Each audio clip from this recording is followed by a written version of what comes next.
வாங்கப்பா இந்த trichoderma viride எப்படி நம்ம செடிகளுக்கு கொடுக்கலாங்கிறத பார்க்கலாம்.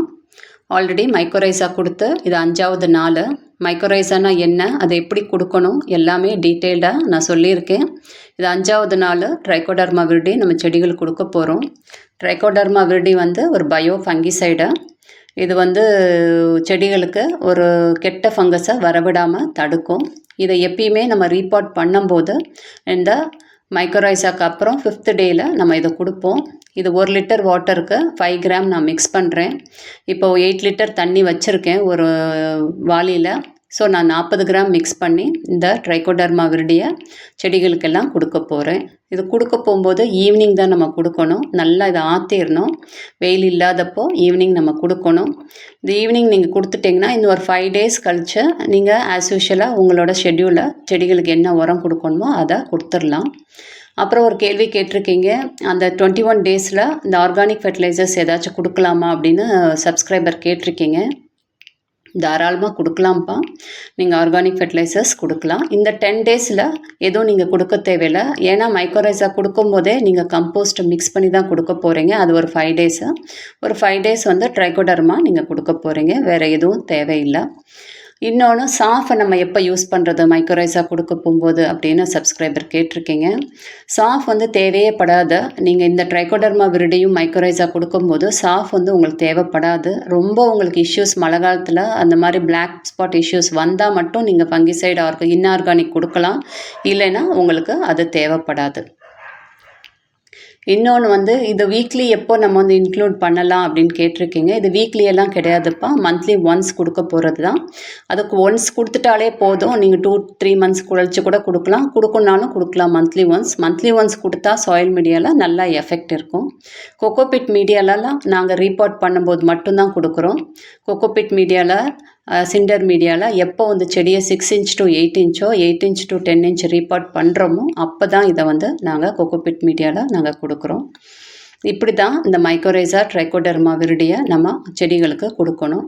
இந்த 10 டேஸ் நம்ம வச்சுக்கிறணும். இந்த 10 டேஸில் வேறு எதுவும் கொடுக்கக்கூடாது. 5 days mycorrhiza, 5 days trichoderma viride. இது ஈவினிங் நேரம் செடிகளுக்கெல்லாம் இந்த மாதிரி கொடுத்துடலாம். சாஃபெல்லாம் நமக்கு தேவைப்படாது. பாருங்கள், நேற்று ஈவினிங் நான் இதெல்லாம் கொடுத்தேன். ஸோ எடுத்ததை நான் காமிக்கிறேன். நான் இன்றைக்கி நீங்கள் கொடுக்குறதா இருந்தால் இந்த மாதிரி நீங்கள் கொடுங்கப்பா.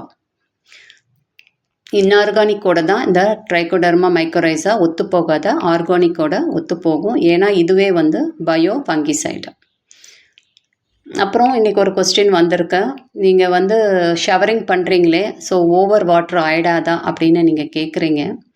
ஷவரிங் பண்ணும்போது நமக்கு தண்ணி தொட்டியில் விழத்தான் செய்யும். அப்படி நீங்கள் பார்த்துக்கணும். தொட்டி மண் ஈரமாக இருந்துச்சுன்னா ஷவரிங்கோட ஸ்டாப் பண்ணிக்கிறணும். நீங்கள் செடிக்கு தண்ணி ஊற்ற தேவை இருக்காது. பாருங்கள், இந்த சிண்டர் மீடியாவுக்கும் நான் கொடுக்குறேன். அதனால் ஷவரிங் நீங்கள் மார்னிங் மத்தியானம் ஈவினிங் பண்ணும்போது தொட்டி ஈரம் ஆச்சு அப்படின்னா நீங்கள் தண்ணி கொடுக்காதீங்க. ஸோ நான் ஜஸ்ட்டு காமிக்கிறேன். நீங்கள் ஷவரிங் எப்படி பண்ணணுங்கிறத காமிக்கிறேன். இது வெறும் தண்ணி தான். மார்னிங் 7 மணிக்கு நான் ஆல்ரெடி ஒரு ஷவர் கொடுத்துட்டேன். இது திருப்பி 10 மணிக்கு வெறும் தண்ணியை இந்த இதுக்குள்ளே ஷவர் அந்த டேங்க்கில், இது 12 லிட்டர் டேங்க்ப்பா, அதில் வெறும் தண்ணி அதில் ஊற்றிட்டு இதை ஃபில்ட்ரு பண்ணுறதுக்கு ஒரு கப் வச்சுருப்பாங்க. நீங்கள் ஏதாவது தூசி இருந்தால் வெளியில் வந்துடும். நான் இதை ஊற்றுறேன். ஃபுல்லாகவே ஊற்றிட்டு எப்படி நம்ம ஷவர் பண்ணணுங்கிறத நம்ம காட்டலாம். பாருங்கள், அதில் தூசி எல்லாம் இருக்குது. எல்லாமே வெளியில் வந்துடும். இதை க்ளோஸ் பண்ணிவிட்டு நீங்கள் இந்த ஷவரிங் இந்த ஹேண்டில் கொஞ்சம் நீளமாக இருக்கும். அதை வச்சு நீங்கள் ஷவர் பண்ணலாம். அதில் லாக்கிங் சிஸ்டம் இருக்குது. நீங்கள் லாக் பண்ணிட்டீங்கன்னா அதை ஒன்று போல் ஷவர் பண்ணலாம். இப்போ எனக்கு தொட்டியில் மண் ஈரமாக இருக்குது. ஸோ நான் இதை ஜஸ்ட்டு ஷவரிங்கோடு முடிச்சிடுவேன். தொட்டிக்கு தண்ணி ஊற்ற மாட்டேன். பாருங்கள், இந்த மாதிரி நீளமாக இருக்குது. உங்களுக்கு இந்த ஹேண்டில் இப்படி ப்ரெஸ் பண்ணிங்கன்னா அந்த இடத்துல ஷவர் வரும். நீங்கள் எடுத்து விட்டுட்டிங்கன்னா உங்களுக்கு அது ஸ்டாப் ஆகிடும். நீங்கள் லாக் பண்ணிக்கிட்டிங்கன்னா அப்படியே நிற்கும். நீங்கள் ஷவர் பண்ணிடலாம் செடிகளுக்கு. ஸோ இப்படி தான் நம்ம ஷவர் பண்ணணும். எப்பயுமே இது பாருங்கள், பூ மாதிரி வரும். என்கிட்ட இது 2-3 கொடுத்துருந்தாங்க. 2 மிஸ் ஆகிடுச்சு. ஸோ இது 1 வச்சுருக்கேன். இது 1 தான் நல்லாயிருக்கும். மிச்சம் 2 ஃபோர்ஸ்ஃபுல்லாக ஷவர் கொடுக்கும். நீங்கள் வாங்கினீங்கன்னா இந்த மாதிரி ஒரு 3 இது இந்த மாதிரி கொடுப்பாங்க உங்களுக்கு. இது பாருங்கள், நீங்கள் ஷவர் பண்ணிங்கன்னா செடிக்கு அடியில் இருந்து தான் ஸ்டார்ட் பண்ணணும்.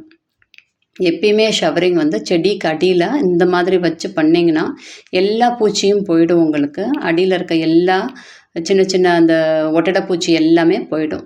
ஸோ இப்படி பண்ணும்போது செடியில் தண்ணி விழத்தான் செய்யும் உங்களுக்கு. ஸோ செடியில் தண்ணி விழுந்துச்சுன்னா நெக்ஸ்ட்டு நீங்கள் தண்ணி கொடுக்காம இருந்துக்கிடலாம்.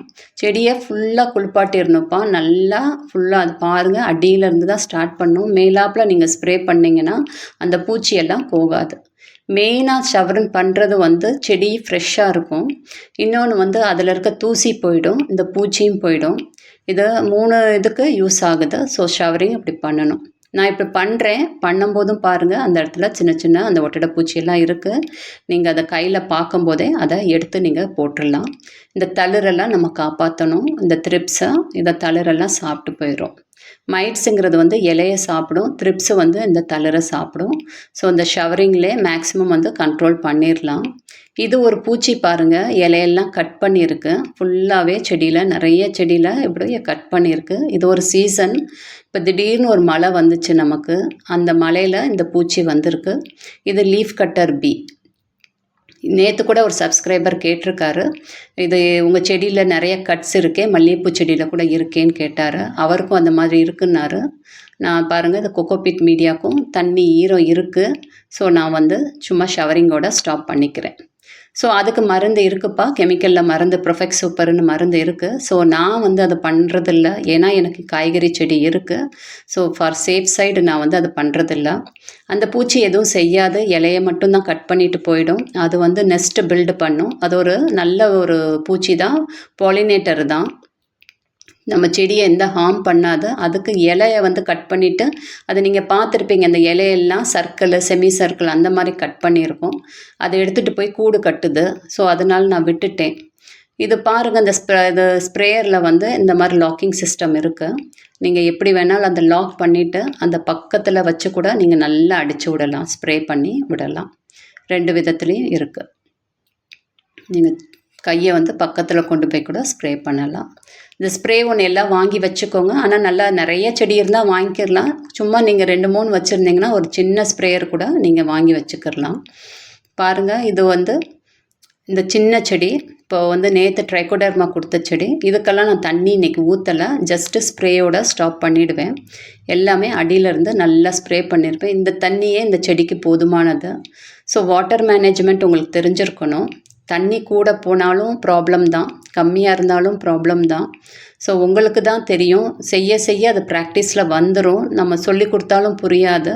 நமக்கு தான் தெரியும் நம்ம செடிக்கு எவ்வளோ தண்ணி வேணுங்கிறது. நமக்கு எதுவுமே ப்ராக்டிஸ் தான். நீங்கள் செய்ய செய்ய உங்களுக்கு ஈஸியாக வந்துடும்ப்பா.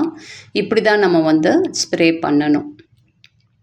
நம்ம இந்த இதெல்லாம் கொக்கோபிட் மீடியா, அங்கிட்டு சிண்டர் மீடியா இருக்குது. சிண்டர் மீடியாவுக்கும் நான் இந்த மாதிரி தான் ஸ்ப்ரே பண்ணுறேன். இந்த பாருங்கள், இந்த ஸ்ப்ரேயரில் ஒரு இது லோக்கலில் அக்ரி ஷாப்பில் வாங்கின ஸ்ப்ரேயர் தான். இந்த இடத்துல ஒரு சார்ஜபிள் இருக்குது. நான் 2 to 3 days ஒன்ஸ் வந்து சார்ஜ் பண்ணிப்பேன்.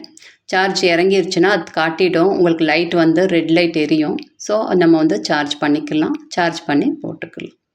சரி பாருங்கள், இந்த செடி இது வந்து 4 inchல வச்சுருக்கேன். ஒரு சப்ஸ்கிரைபர் கேட்டிருக்காங்க, மேம் நான் துர்காப்பூர்லேருந்து 10 செடி வாங்கினேன். நான் வந்து 14 inch தொட்டியில் நட்டேன். அது பூரா டையிங் ஸ்டேஜில் இருக்குது, நோடு ஆக்டிவேட் ஆகலை, ப்ளீஸ் ஹெல்ப் அப்படிங்கிறாங்க. இன்ஸ்டண்ட்டாக அது க்ரோ பண்ணுறதுக்கு செடி அப்படி வராதுப்பா, ஸ்டெப் பை ஸ்டெப்பாக தான் வரணும். நானே பாருங்கள் 6 inch, 8 inch, 10 inch step by ஸ்டெப்பாக போகிறேன். என்னோடய பழைய வீடியோலலாம் சொல்லியிருப்பேன். நீங்கள் எப்பயுமே ஒரு செடியை வாங்கினீங்கன்னா, அதுவும் பேர் ரூட் செடி வாங்கினீங்கன்னா நீங்கள் சின்ன தொட்டியிலேருந்து தான் கொண்டு போகணுன்னு சொல்லியிருப்பேன். எடுத்த உடனே 14 inch தொட்டியில் நீங்கள் வச்சிங்கன்னா அந்த செடி எப்படிப்பா வரும்? அதுவும் வந்து soil media, cocopeat media mix பண்ணி 14 inch தொட்டியில் வேறு நைட்டெல்லாம் தண்ணியில் ஊற வச்சு அப்புறம் நான் வச்சேங்கிறீங்க. அது வந்து கண்டிப்பாக அது ஒர்க் அவுட் ஆகாது, நோடும் ஆக்டிவேட் ஆகாதுப்பா. ரொம்ப ரிஸ்க்கு. அதுவும் இந்த கிளைமேட்டும் ஒத்து வராது. நான் அதான் சொல்கிறேன், வெயில் காலத்தில் ஆன்லைன் ரோசஸ் வாங்காதீங்கன்னு சொல்கிறேன். நிறைய பேர் தெரியாமல் வாங்கிடுறீங்க. நானும் இந்த தப்பெல்லாம் பண்ணியிருக்கேன் ஆல்ரெடி. ஸோ அதெல்லாம் பண்ணாதீங்கப்பா.